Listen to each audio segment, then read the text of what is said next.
एवढेच माझे सांगणे आहे, बाकी आपण जो निर्णय घ्याल तो योग्यच असावा।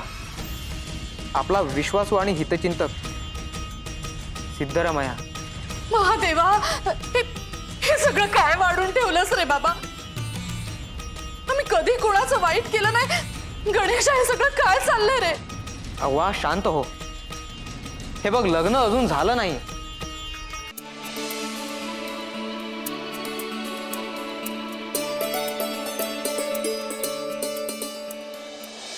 अप्पा, अप्पा।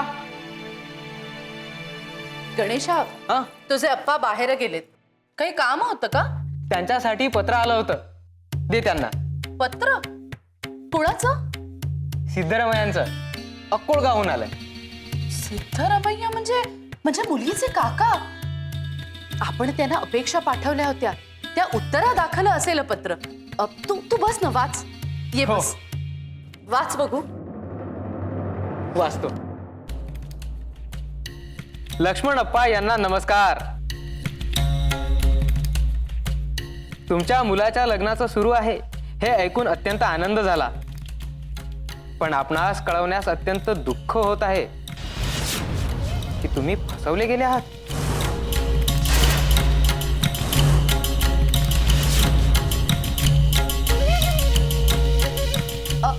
वाच बघू पुढे। तुम्ही तुमच्या मुलासाठी जी मुलगी बघितली आहे ती माझी पुतणी आहे, आणि असं असलं तरी माझा आणि माझ्या बंधूंचा एकमेकांशी काही एक संबंध नाही। मी स्वतः हे संबंध तोडले आहेत। त्यासाठी कारणही तशी आहेत। तुमच्या मुलाच्या भवितव्याच्या दृष्टीनं हे सत्य सांगणं माझं कर्तव्य आहे, म्हणून हा सगळा अट्टहास। मागे मी आपणास सांगितल्याप्रमाणे माझ्या बंधूकडे काहीही संपत्ती नाही।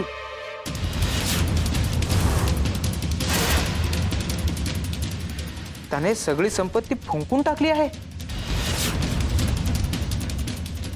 सोन्याचं ताट सेवकाला देऊन वेगळं चित्र उभं करण्याचा प्रयत्न केला गेला आहे। महादेवा, ते सोन्याचं ताटही कुठून तरी चोरून आणलं आहे, असा माझा प्राथमिक अंदाज आहे।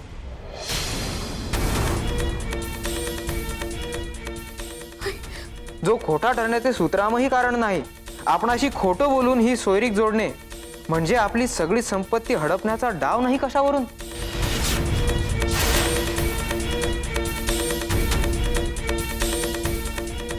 अशा व्यक्तीशी आपण सोयरीक जोडू नये अशी माझी प्रामाणिक इच्छा आहे।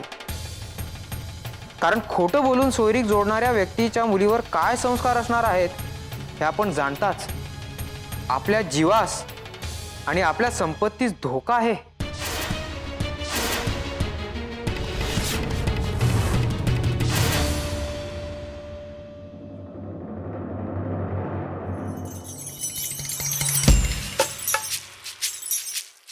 पण आपण त्या लक्ष्मण शेटजीकडे पत्र पाठवलं आहे, त्याचा पुढे काही उपयोग होणार आहे का नाही? हे होणार होणार, काळजी करायची नाही। कधी? लग्न झाल्यावर? तोंड बंद करता त्या, काम करा। तसं नाही, पण एवढ्या उन्हातानाचं मी ते पत्र पायी पायी जाऊन नेऊन दिलं, तरी बी मलप्पाच्या पोरीचं लगीन झालं ना तर मग मी येड्यात नाही निघणार का? अयो, काही वेड्यात निघत नाही बघा, माझा प्लॅन आहे। असा कसा फेल जाईल? हा, तुम्ही असंच बोलत बसा इथं, तिकडं ते लगीन लावून मोकळं बी होईल। ए तर त्या, तू माझ्या बाजूनी आहेस की त्यांच्या बाजूनी आहेस? बोला, तुम्ही बी असं बोला, म्हणजे मी एवढं करतो तुमच्यासाठी आणि तुम्ही तर असं म्हणता? जाऊ दे, मग मी चाललो। ए तर त्या, निघाला होता अजून रे? नाही नाही, मी म्हणलं आता आपल्या माणसाचा एवढा कशाला राग धराव म्हणून थांबलो मी। अय्यो, एवढा लाडात का आलास रे? आहो,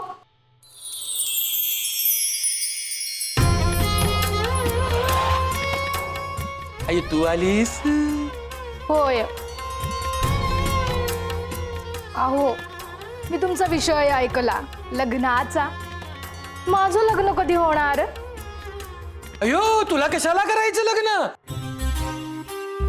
अयो राहा की वाड्यात निवांत. अयो नाही, मला पण करायचं लग्न. मला पण करायचंय. नाही म्हणजे माझं बी लावून द्या असं म्हणतो म्या. आणि कोणासोबत करायचं ते माहीतच आहे तुम्हाला. यासनी काही ठाऊक नसतं. नुसतं बघू करू असं म्हणतात ते. आता एवढे दिवस झाले मी म्हणतो माझं लगीन लावून द्या तरी बी काही बी उपयोग नाही. येत त्या खूप बोललास. आता तुझं लग्नच होत नाही बघा. अहो पण असं कसं पाहिजे बोलता? जे ते येतो ना माझं लगीन होत नाही म्हणून शापच देतो मला. तुम्ही असेच बोलत बसणार असाल तुम्ही जाऊ का? अय्यो या तात्याशी काय बोलायचं? हे तात्या निघ. तू थांब. वैजंता कुठे आहे?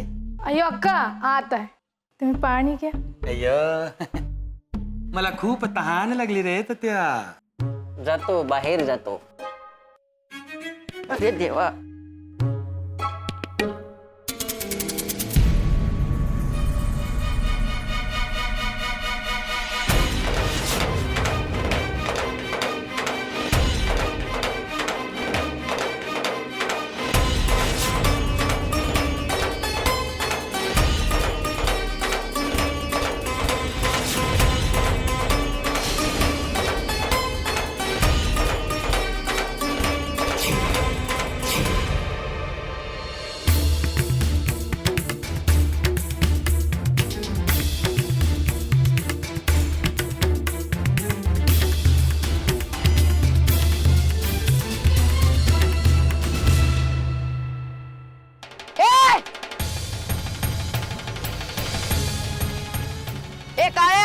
काय कराय का नाही? तुला काय आम्ही केलं? मला काय केलं नाही, पण मेंढ्यासनी का दगड मारताय? काय होतंय दगड मारलं तर? काय होतंय? तुम्हाला दगड मारून दाखवू का? काय होतंय ते? अरे पण तू काय चिडतोय एवढं? अरे मुख्य जनावरांनी जीव लावता येत नसल तर निदान त्यासनी तरस तरी देऊ नका. तू बी जीव आहे, त्याला तरस होत नसल का? त्याला खुळा म्हणतात ते खोटं नाही. मेंढीला कधी तरच होते होय? मेंढ्याची तर कापून खात्यात. मी तुम्हाला सरळ सांगतो आहे, मेंढ्यासनी दगड मारू नका. नाहीतर काय करणार? काय तर काय करणार? व्यवस्था कर, उलटा फिरून आला तर समजल. अरे या खुळ्यात त्याला कशा पाय लागतात? हा आपल्याला भारी पडेल. चला चला चला बाबा चला.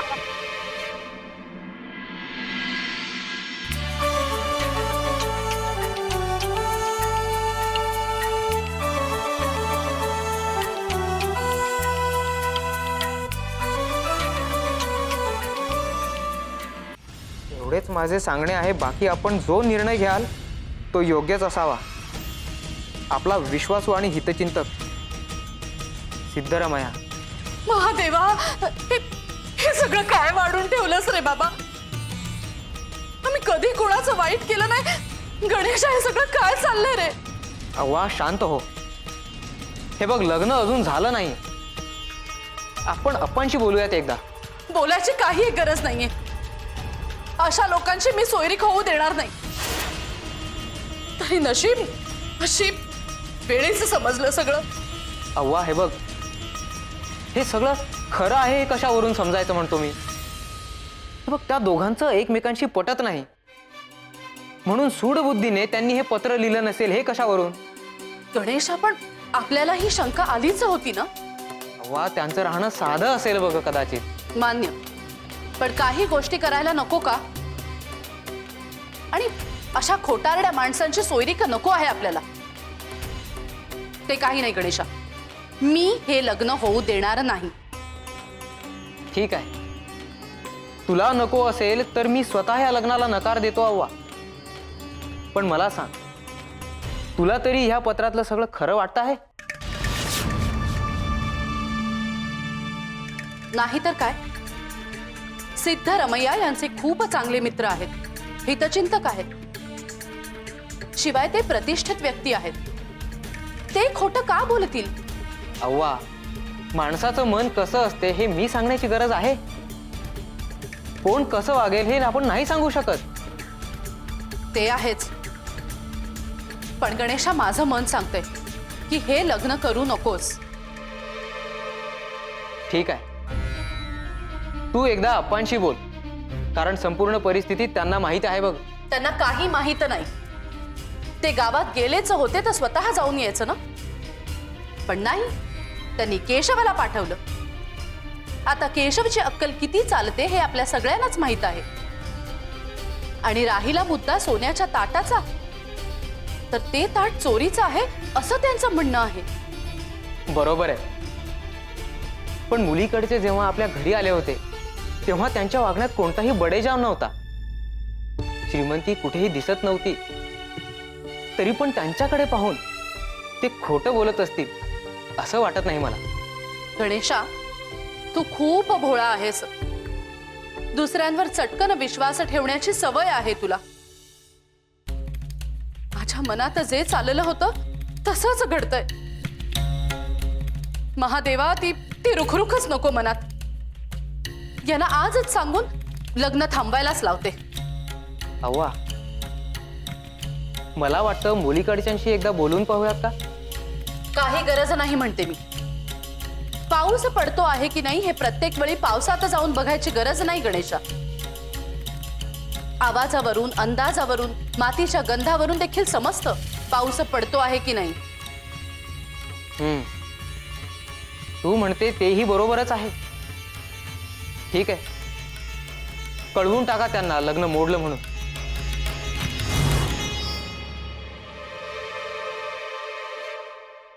पंच, हो पंच. अयो तात्या, मध्ये कशाला बोलतोस? तुला जा म्हणून सांगितले ना. अहो पंच, म्या जर बाहेर गेलो ना तुम्हाला कायमचं बाहेर जावं लागल. अयो काय झालं रे तात्या? अहो पंच, अक्का. कोण अक्का? अहो खिडकीत बघा.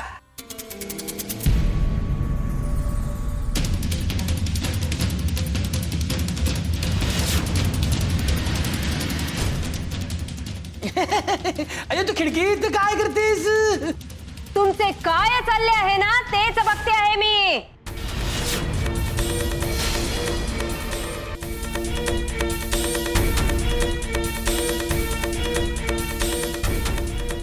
काय चाललंय तुमचं?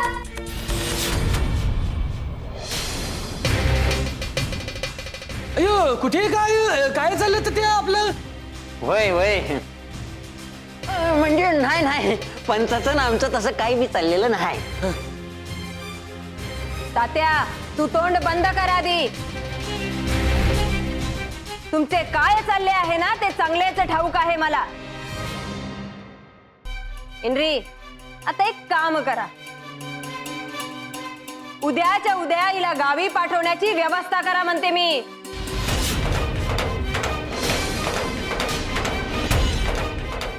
अरे अक्का, आप्पा अजून आले नाहीत ना. ते येणार पण नाहीत, माहिती आहे मला. आणि त्यांना काय सांगायचे ना ते सांगेन मी. तुम्हाला समजले ना? अयो होय होय. ही मला घरात नकोय. अयो अयो अक्का, मी काय केलं? तू अशी का बोलतेस? काही नाही केलंस, पण तू काहीतरी करायच्या आधी मलाच काहीतरी केले पाहिजे.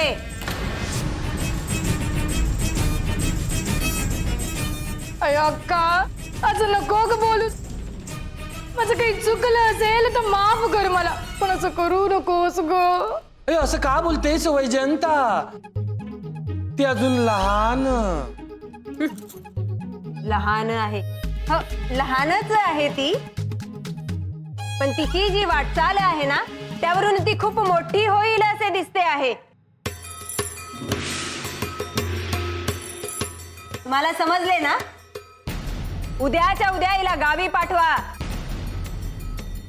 अयो अक्का, नको ना ग. तू काही बोलू नकोस, गप्प बस. आत जा आणि तयारी कर हो गो.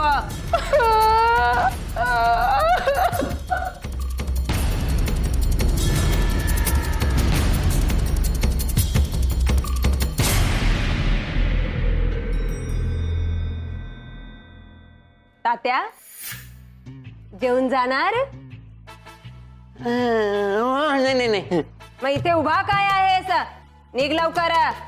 मी आता जातोच आहे, पण मी हे सांगायला आलो होतो का त्या मलप्पाच्या पोरीचं लगीन मोडल असं मला नाही वाटत. ते बघेन मी, तू निघ लवकर. होय होय येतो पण.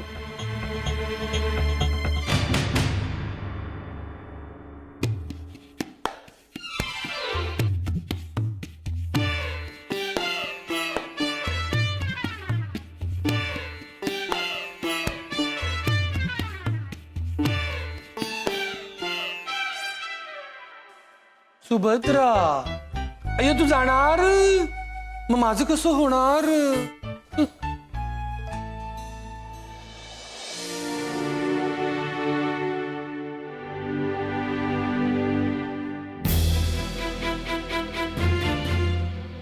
काय रे हिरा, हा कसला विचार करतोयस? आय मला असं वाटतंय सासूरवाडीला जाऊन यायला पाहिजे. कशा पायी? गंगी काय लग्नाला तयार होईना बघ, बाळू बी इथून चिडून गेला. तर मला असं वाटतंय की तिकडच्या लग्नाला नाही म्हणत्या. वय त्यो बाळ्या बी काय कमी नाही. घरी गेल्याबरोबर धारेवर धरलं असं समजे असती.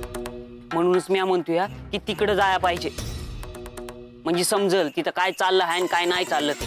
वय वय तू जाऊन ये आणि सोयरीक जुळेल असं काहीतरी बघ. गंगीला घेऊन जाऊ का? मला नाही वाटत ती येईल म्हणून. अगं इचराय काय जाते. विचार. गंगे काय अगं बाहेर ये. काय हाय? मी असं म्हणत होतो की एकदा तुझ्या घरला जाऊन येऊ. काय गरज नाही. अगं त्यो काय म्हणतोय ते तर ऐकून घे. त्याची बी काय गरज नाही. ह्यांच्या डोक्यात काय चाललं आहे ते चांगलं ठाव आहे मला. तुझ्या मनात काय आहे ते काय बी नाही आहे. ऐकून घे आधी. बोल रे हिऱ्या. होय हे बघ, तुला असं वाटतंय की हे समजा आमच्यामुळे सुरू झाला, तर मी म्हणतोय एकदा तुझ्या घरला जाऊ, समोरासमोर बसू आणि एकदाच काय तो कांडका पाड. वा वा वा, सांगून सांगून काय वेगळं सांगितलं. अगं तुझ्या घरच्यासनी बी वाटतंय की हे लगीन झालं पाहिजे. हे बघा, कुणासनी काय वाटतं हाय याच्याशी मला काही देणं घेणं नाही. मी हे लगीन होऊ द्यायची नाही. बर, हे तुझं मत आहे ना? वय हेच समोरासमोर बोलाय काय हरकत आहे?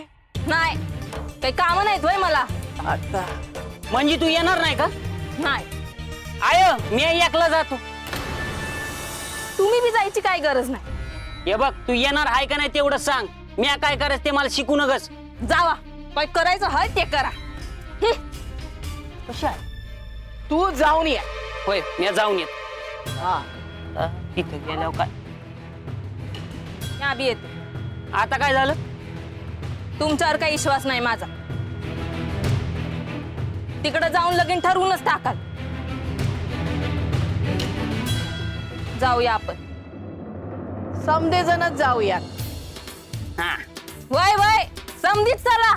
हा,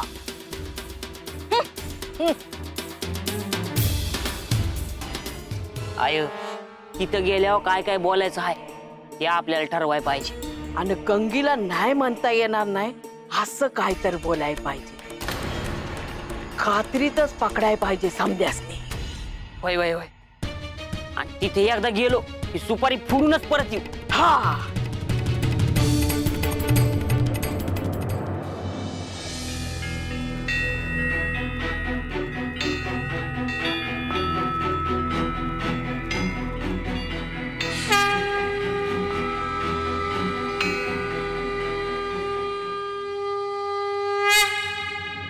अरे भीमादा, काय झालं?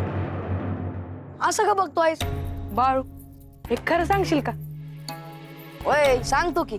बाळू असं का वागतो आहेस र? आया आणि बा तुला सांगत असत्यात ते बी ऐकत नाहीस का? त्यासनी त्रास देतोस? भीमादा लोकांनी तरच व्हावा असं मी काय बी वागत नाही. त्यासनी मी चुकीचा वाटतोय त्याला मी काय करणार?